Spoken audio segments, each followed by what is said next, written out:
If you scroll this, you might miss something that could soon hit your job, your bills, and even your daily food prices. Just a few days ago, the US raised big taxes, called tariffs, on everything coming in from other countries. It sounds like a local policy move, but that one decision has shaken the entire world economy. And what's happening next could affect you directly.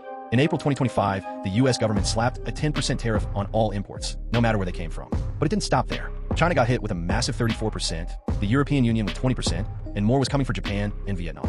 The goal is to bring back American manufacturing, but the result is global chaos. A ripple effect that quickly turned into an earthquake.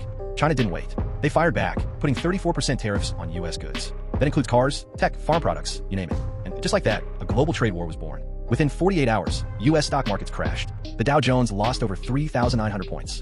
Big tech stocks like Apple and Amazon dropped sharply. Over $6 trillion vanished. Automaker Stellantis laid off 900 workers right away. Other industries followed. In Mexico, Canada, and Southeast Asia, factories paused production. Why? Because without US orders or fair trade routes, businesses are bleeding money. Vietnam, Indonesia, and Thailand all called emergency meetings. Even Malaysia asked ASEAN to hold a special summit. Europe didn't stay quiet, joins the fight. The EU is now preparing its own list of American goods to tax. Things like tech products, cars, and even whiskey. Some European leaders are saying, if the US want a trade war, they'll get one. The economic partnership that held strong for decades, it's now cracking under pressure.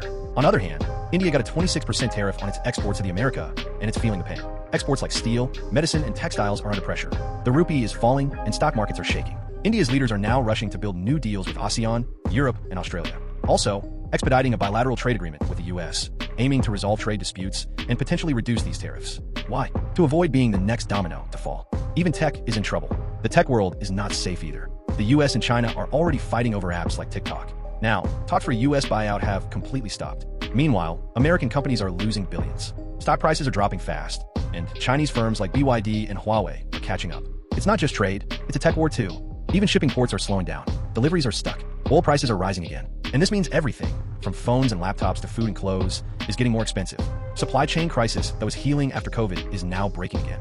Top financial experts say this could be worse than 2008. Some models show the S&P 500 could crash up to 86% and the Nasdaq by 92% if things keep getting worse. Central banks in the US, Europe, and Asia are all on alert. Some are cutting rates. Others are planning rescue packages. But can they really stop what's already moving? If more countries jump in, this could become a full global recession. Jobs will be lost. Prices will rise. Trust between nations may break completely. And no one, not even neutral countries, will be truly safe. It's not just a trade war anymore. It's a world-changing moment. One country made a decision, and now the whole world is paying for it. The question is, are we watching the beginning of a new economic world order, or the repeat of a disaster we've seen before? Comment your opinions fast. Don't miss updates like this. Hit that like button, share this with someone who needs to see it, and subscribe to Random Fact Talks, where we decode the news that actually matters to you.